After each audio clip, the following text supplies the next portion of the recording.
Nias, boa tarde aos colegas que estão no estúdio e a você que nos acompanha aí pela TV Meio Norte. Ananias, você lembra que ontem à noite o José Osmando disse lá no Ciência Política que em Brasília ninguém dormia? Pois ele estava falando muito certo, viu? É verdade, é sexta-feira, mas é movimentadíssima em Muito. Brasília, porque a Polícia Federal, logo cedo, foi às ruas. Você percebeu, Ari, que depois que a Cíntia chegou em Brasília, é um eita atrás do eita? Não para! Depois do depoimento bombástico de ontem, hoje, não, vai sexta-feira, Ari, vai ser calmo em Brasília. De nada! A PF foi cedo às ruas e o alvo, a Polícia Militar. Ia ser ótimo. Olha, eu acordei tão feliz hoje de manhã, mas eu já aprendi uma coisa em uma semana aqui, teve outra coisa que eu aprendi. Mulheres, nunca deixem para fazer escova no cabelo de vocês pela manhã.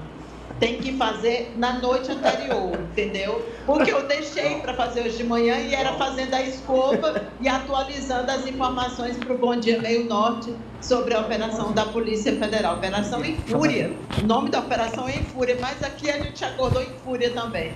É, olha aí, mas que não dá tempo, né? É melhor já dormir garantido. Não, dá não. Pois vamos lá então, Cíntia, conta pra gente, a Polícia Federal fez hoje essa operação tendo como alvo, isso mesmo, a Polícia Militar do Distrito Federal, a cúpula da PM do DF, Cíntia. Exatamente, e a gente está falando de cúpula mesmo, porque incluiu até o atual comandante da Polícia Militar do Distrito Federal, que é o Coronel Clepter Rosa Gonçalves. Foram 7 mandados de prisão e 5 mandados de busca e apreensão. Os policiais militares foram presos e levados para o 19º Batalhão da Polícia Militar, que fica próximo ao presídio da Papuda, onde estão, a gente já sabe, aqueles outros acusados de participarem dos atos golpistas. Além do comandante-geral da Polícia Militar, que é o Coronel Clepter Rosa Gonçalves, também foram presos Fábio Augusto Vieira, Jorge Eduardo Barreto Naime, Paulo José Ferreira de Souza Bezerra, Marcelo Casimiro Vasconcelos, ele ficou conhecido no Brasil, Ananias, não sei se você lembra, porque ele fez uma declaração lá na CPI do DF, aqui dos atos golpistas, de que ele só viu através do YouTube, por volta das 2h da tarde, que estava acontecendo alguma coisa, mas ele achava que por ser rede social não deveria confiar muito e tal. Ou seja, nesse dia ele disse que estava só com a família e ele era o responsável por orientar, por fazer toda a logística naquele dia. Além dele também foram presos o Major Flávio Silvestre de Alencar, o Tenente Rafael Pereira Martins, sendo que o Coronel, só corrigindo, o Coronel Naime e o Major Flávio já estavam presos, na verdade, mas eles voltam a estar implicados nessa operação agora. E isso deixa muito mal também o governador do Distrito Federal, Ibanez Rocha, porque o Coronel Clepter, por exemplo, ele foi nomeado agora, logo que Ibanez reassumiu, né, ele foi reeleito aqui no Distrito Federal, logo que ele reassumiu, o Coronel Clepter foi nomeado comandante-geral da Polícia Militar. Ele já vinha sendo investigado porque a Polícia Federal descobriu que, ao contrário do que eles disseram nos depoimentos que fizeram a comissões parlamentares de inquérito, tanto a do Distrito Federal como alguns deles foram na CPMI do Congresso Nacional, que eles não sabiam, que eles não tinham ideia que isso estava acontecendo. A polícia descobriu que sim, eles sabiam, eles foram informados pela inteligência da Polícia Militar da gravidade daqueles atos que estavam acontecendo, que iriam acontecer naquele dia. Então, não havia surpresa, o que houve foi omissão e mais do que isso, porque também viralizaram no Brasil aquelas imagens dos policiais falando ao celular, fazendo selfie, enquanto aqueles criminosos invadiam o Congresso Nacional, invadiam e vandalizavam o prédio do Supremo Tribunal Federal e também o Palácio do Planalto, Ananias. Sim, olha, me chama a atenção e eu pego desse ponto para avançar com você, Ari, de que não foi apenas omissão. não foi um apagão da Polícia Militar do DF. Pelo contrário, foi mais do que isso. Não só a omissão, mas participação. Houve, e a decisão do ministro Moraes deixa muito claro, teve uma contaminação ideológica dentro da Polícia Militar do DF.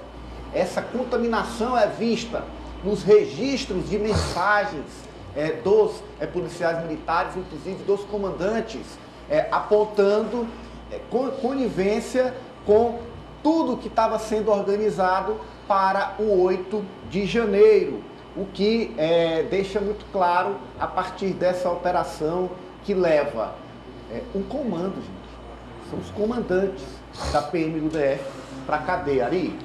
E olha, Ananias, essa informação que a Cíntia trouxe, né, sobre o governo Ibanez Rocha, que conseguiu se safar, o governador conseguiu se safar de qualquer participação ali naqueles atos antidemocráticos, não faz sentido o governador ter nomeado para comandar a PM do Distrito Federal um oficial envolvido nos atos antidemocráticos. Parece com premiar alguém que atentou contra a democracia. Escolhê-lo comandante, ele sendo à época o subcomandante, é premiar alguém suspeito, porque havia desde sempre a suspeita que o alto comando da PM tinha sim contribuído diretamente, por inércia, mas também com a ação direta pelos atos antidemocráticos. Ari, então, pois não. Me permita tirar uma dúvida.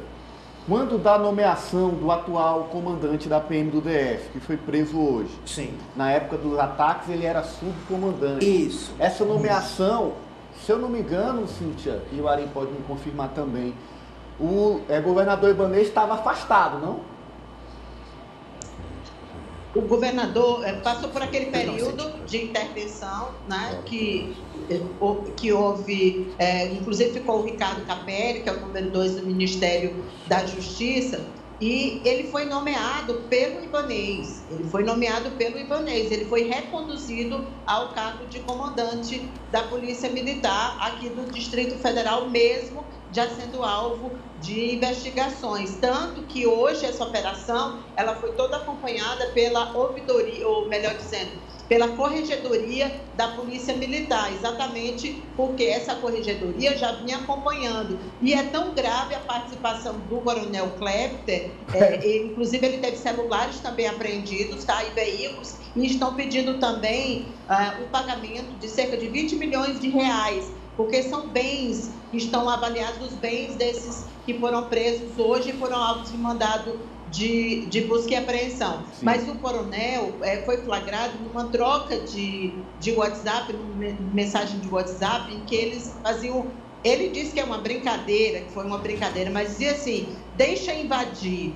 Eles receberam a informação da Polícia Militar e ele disse, sim, não, é para deixar invadir, depois a gente age. Uma mensagem mais ou menos nesse teor. Ele disse que era uma brincadeira, que aquele era um grupo lúdico e que não tinha nenhum objetivo. Essas declarações ele deu na CPI do DF, na CPI que está acontecendo também aqui na Câmara Legislativa do Distrito Federal. Sim, era aí. Tá aí, então, informação, eu queria tirar essa dúvida. Claro. E aí, para concluir, chamo a atenção que ontem o portal Metrópolis noticiou a operação antes das 20 horas, e aí é preciso investigar como é que uma operação dessa importância, dessa magnitude, vaza à imprensa. O Metrópolis cumpriu lá o seu papel de noticiar a informação que chegou até ele, mas deu tempo suficiente, é um dos portais mais lidos do Brasil, dessas pessoas que iriam ser visitadas pela PF hoje de manhã, tentar apagar provas, apagar indícios. Então, eu acho também que é um fato grave. Então, como eu disse, a Corregedoria estava acompanhando, ou seja, a própria Polícia Militar, porque a Corregedoria é formada por policiais militares, estava acompanhando essa operação. Eles foram convocados, eles sabiam da operação. Não sou eu que vou dizer que foram eles que vazaram, mas, assim, é muito estranho, né? Uma operação da Polícia Federal ser acompanhada pela Corregedoria, ou seja, os policiais militares saberem, estarem lá acompanhando. Enfim. João. Teve um negócio aqui, eu peguei aqui do Correio Brasileiro, Cíntia, alguns trechos do que tinha no telefone dele já, né? Do que foi apreendido já, no texto do telefone. Olha o que ele repassou para a corporação. Ele atribuiu ao Ciro Gomes um texto que foi editado, pegaram várias frases do Ciro Gomes e fizeram montagem, né? A inteligência artificial. Na hora em que deu o resultado das eleições que o Lula ganhou, vai ser colocado em prática o artigo 142, que é aquele da lei e da ordem, né? Viu? Vai ser estabelecida a ordem, se afasta o Xandão, se afasta esse vagabundo tudinho e ladrão, safado dessa quadrilha. Rapaz. Aí vocês vêm ver quem é o país, quem é que bota ordem no país. Não admito que o Brasil vai deixar um vagabundo marginal, criminoso e bandido como o Lula voltar ao poder. Dizia o áudio distribuído por ele no grupo da Polícia Militar. Esse Kleber. Foi preso o áudio editado, esse comandante foi preso hoje. Pra tu ver que não é uma suspeição qualquer, não. Ele estava realmente promovendo um golpe, né? Não é assim, eu pensei, não. Ele distribuiu isso como uma orientação, né? Para a tropa. Se o comandante, que ele era o subcomandante, na polícia, na época ele era o subcomandante. Sim. Na polícia militar, a parte de disciplina e operacional é a função do subcomandante. Ele é quem fazia a distribuição da tropa. Apoliano?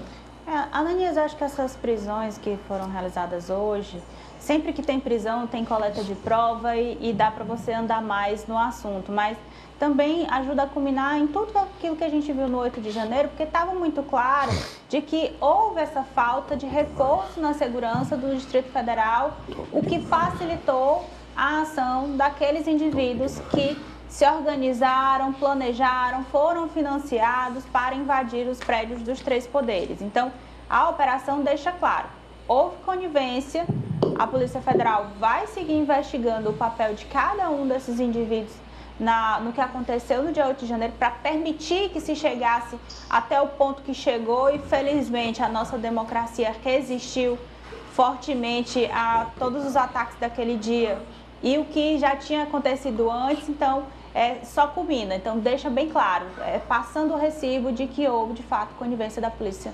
Militar do Distrito Federal. Arremata, França. Olha, Ananias, muitos questionam, especialmente os aliados do ex-presidente da República, Jair Bolsonaro, de que a gestão Lula também teria se omitido a combater os atos golpistas do dia 8 de janeiro, mas também nessa investigação que culminou nessas prisões hoje em Brasília, há um áudio que é do Major Flávio de Alencar, sinalizando que não permitiria a atuação da Força Nacional na Esplanada e também ali na região do Planalto durante os atos do dia 8 de janeiro. Então é um indicativo também que versa sobre essa tentativa de impedir que a Força Nacional coibisse que esses manifestantes que tinham ali um teor golpista avançassem na sede dos 3 poderes. Então, a cada dia surgem novas apurações envolvendo esse caso e, claro, que isso preocupa também toda a cúpula política ligada ao ex-presidente Jair Bolsonaro, porque, obviamente, essa apuração também vai avançar sobre esses atores políticos.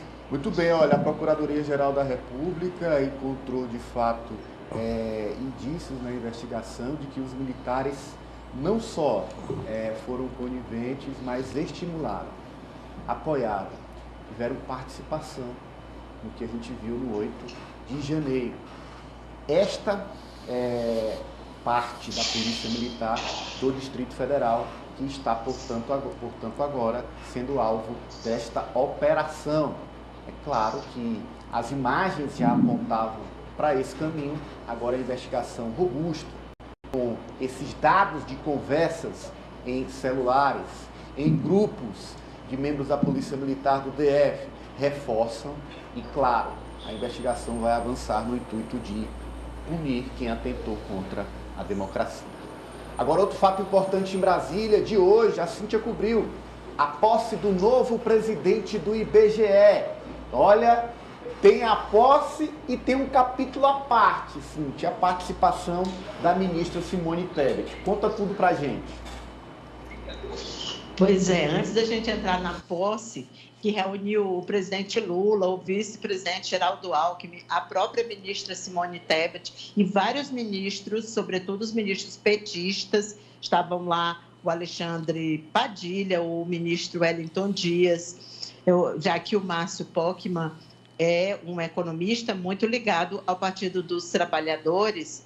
Ele assume hoje essa presidência do IBGE, depois daquele mal-estar inicial que foi causado porque a Simone Tebet fez uma declaração antes mesmo dele ser indicado, ser confirmado pelo presidente Lula, e isso gerou um mal-estar muito grande. Hoje, pelo contrário, ela disse que ele estava sendo recebido de braços abertos. Mas antes de falar, e é isso que eu queria chamar a atenção, a Simone Tebet disse que fez um desabafo motivado pelo discurso do Pokman. Ele fez um discurso com esse cunho bem ideológico, que sempre acusam ele, era, aliás, um motivo de crítica em relação à indicação dele à presidência do IBGE, ele que também já presidiu o Instituto Lula, e a Simone Tebet mandou ver. Inclusive, Ananias, ela cobrou a apreensão do passaporte do ex-presidente Jair Bolsonaro. É até estranho a gente ouvir a Simone Tebet, porque normalmente ela não fala assim, né? Ela é mais comedida quando ela vai falar, sobretudo, em coisas que não têm a ver com a pasta dela. Mas hoje ela estava bem inspirada e a gente separou o trechinho do desabafo da ministra Simone Tebet. Graças ao trabalho da operação da Polícia Federal e dos depoimentos dados na CPI dos atos golpistas nesta semana, nós podemos dizer que o cerco se fechou contra o ex-presidente da República. Então, se me permitir, esse desabafo eu faço citando Ulisses Guimarães, que diz que traidor da Constituição é traidor da pátria. Temos ódio e nojo da ditadura. E aí, digo eu, que a eles o rigor da lei. E não se enganem, que busquem o mais rápido possível apreender o passaporte, porque quem fugiu para não passar a faixa para um presidente que foi legitimamente eleito pelo povo, com certeza vai querer abandonar o Brasil para poder salvar a própria pele. Graças ao trabalho da operação da Polícia Federal. Tá aí, cabe, João, a apreensão do passaporte do ex-presidente Bolsonaro? Depende muito da medida cautelar, né? Se ele, por exemplo, emitir algum bilhete aéreo ou fazer alguma consulta via internet e numa dessas buscas for detectado, isso aí se torna mais fácil. Tem que ter indícios de tentativa de fuga, né? Normalmente o que a Polícia Federal faz? Ela consegue um mandato, uma medida cautelar, ela verifica a movimentação que a pessoa fez na conta dela, do que ela pesquisou no Google, e se tiver feito pesquisas ou tirado uma passagem, ou outros parentes tirarem passagem, parentes diretos aí, mulheres, cônjuges, ascendentes e descendentes, normalmente o juiz defere a medida como medida cautelar, né? Não que seja ele cometeu um crime, mas para impedir que o cometimento de um crime seja apurado, contra a administração da justiça isso, você acaba recolhendo o passaporte, né? Agora, do ponto político, Ari, eu revi a Simone de 22. Sem dúvida. Olha, o papel que agora a ministra Simone Tebet teve na eleição do presidente Lula foi crucial. Acho que o presidente reconhece isso e a força dela não pode ser subestimada. A gente sabe que o candidato natural à reeleição é o próprio Lula. A não ser que aconteça uma hecatombe, ele é candidato natural à reeleição. Mas eu não atiraria do páreo para disputar quando o Lula não puder mais ser candidato. Bolsonaro, Cíntia, que teve a quebra do sigilo bancário e também fiscal autorizada pelo ministro Moraes. Não só o ex-presidente, como também a ex-primeira-dama Michele. Pois esse é um contexto, João, que precisa ser considerado. Existe essa quebra do sigilo, que foi autorizada ontem pelo ministro Alexandre de Moraes, atendendo a um pedido da Polícia Federal. Isso é, claro, no âmbito daquela investigação do desvio de joias do patrimônio. E tem esse elemento novo também, que é o Mauro Cid, dizendo aí que vai falar, que vai dizer que fez tudo a mando do ex-presidente Jair Bolsonaro. Juntando tudo, ainda tem o depoimento que aconteceu hoje pela manhã, ou estava previsto hoje pela manhã, do Delgatti na Polícia Federal e tudo aquilo que ele disse ontem lá na Comissão Parlamentar Mista de Inquérito, que vai gerar muitos desdobramentos. Então, a gente já vê aí uma interconexão de tudo que está sendo investigado. além da quebra do sigilo, o Moraes também autorizou que houvesse uma troca de informações com os Estados Unidos, sabe? É como disse a Simone Tebet, de fato, se fecha um cerco em torno do ex-presidente Jair Bolsonaro. Hoje de manhã, alguns sites nacionais já estavam dizendo que no privado, né, ainda não em público, mas o presidente do PL, Valdemar da Costa Neto, já admitia uma prisão do ex-presidente Bolsonaro. Só para esclarecer, Cíntia, nesse caso aí é porque não há nenhuma denúncia ainda do Ministério Público. No caso aí eu vejo, a perspectiva é essa. Sim. No caso de haver uma denúncia do Ministério Público, que aí já seria por outro motivo, para garantir o ressarcimento dos danos causados ao erário, que objetivamente não é pela questão de que vai fugir ou não vai fugir, é para garantir. A medida cautelar é para garantir outra coisa. Não se pensando no que a pessoa está pensando ou na ação dela, mas objetivamente o que ele está fazendo. Então, por exemplo, saiu uma denúncia do Ministério Público vinculando ele a esse prejuízo causado ao erário pela venda de passivos de bens da União, porque os bens que são presenteados, eles são bens da União, não é da pessoa. Sim. Aqueles bens ali são incorporados ao patrimônio da União. Saindo essa denúncia, eu acho que fica mais fácil para o próprio Ministério Público pedir a apreensão do passaporte, né? Ou seja, você fica com o seu direito de vir suspenso, na verdade é essa, fica a prisão do passaporte, não porque é pela atividade política dele, mas para garantir o ressarcimento dos prejuízos causados à União. Ao que parece, João, Simone cantou uma pedra. Algo que pode acontecer diante desse avanço. Não está complicado, não. Eu acho que isso aí está mais perto do que qualquer coisa, do que a inegibilidade que ainda vai correr. Agora, até agora, isso aí está mais iminente. Agora a inegibilidade agora vai ter que ser tratada nos tribunais superiores, onde ele perde, claro. Né? Agora tem um ponto que a Poliana traz que, de fato, Mauro Cid indicou que ia falar, mas hoje já recuou a Poliana. Inclusive tem um print, Ananias, porque a gente viu aquela reportagem da revista Veja, capa da edição desta semana, sobre a possibilidade de que Mauro Cid faça uma confissão e aponte que o ex-presidente Jair Bolsonaro foi quem deu a ordem para fazer aquela comercialização das joias. E já hoje pela manhã eu trago a informação que foi publicada pelo Estado de São Paulo, dizendo que o advogado de Mauro Cid, o Dr. César Bittencourt, já recuou dessa possibilidade de que Mauro fale sobre as joias. Ele inclusive diz na mensagem que ele enviou ao jornalista Tássio Lohan que não tem nada a ver com as joias e diz que foi um erro da Veja, da revista, ter feito esse tipo de indicação. Tá aí o print que foi publicado pelo Estado de São Paulo na manhã de hoje. Então vem toda essa pressão, não só à defesa do Mauro Cid, mas ao próprio Mauro Cid, diante dessa possibilidade de confissão, porque uma confissão para ele ajudaria a atenuar uma pena, né, dependendo da condenação que ele possa vir a ter, porque são crimes graves que são imputados, inclusive o uso do Estado para se beneficiar, o crime de peculato, mas a gente já vê esse movimento de recuo por uma pressão. E aí, vem de onde essa pressão, né? Porque está muito claro esse passo atrás que agora a defesa já vem dando. Parece claro de onde vem, né? Só fazer uma adenda aí. João, deixa eu só pedir para o Ari ler o print para a nossa audiência, porque quem está na rádio passou batido, não viu. É verdade. Aí é o repórter do Estadão. Isso. Com o advogado do Mauro Cid, Ari. O novo advogado dele, Dr. César Bittencourt. E o pessoal do Estadão copiando o jogo do poder, né? O print na tela. Dr. César Bittencourt, aqui é o Tássio Lohan, jornalista do Estadão. Tudo bem? Entre em contato, pois gostaria de confirmar essa informação publicada pela Veja sobre o senhor Mauro Cid decidir apontar Bolsonaro como o mandante no caso das joias. E aí ele respondeu: não tem nada a ver com joias. Isso foi erro da Veja, não se falou em joias. Parece que jogaram um balão de ensaio aí e já recuaram, França.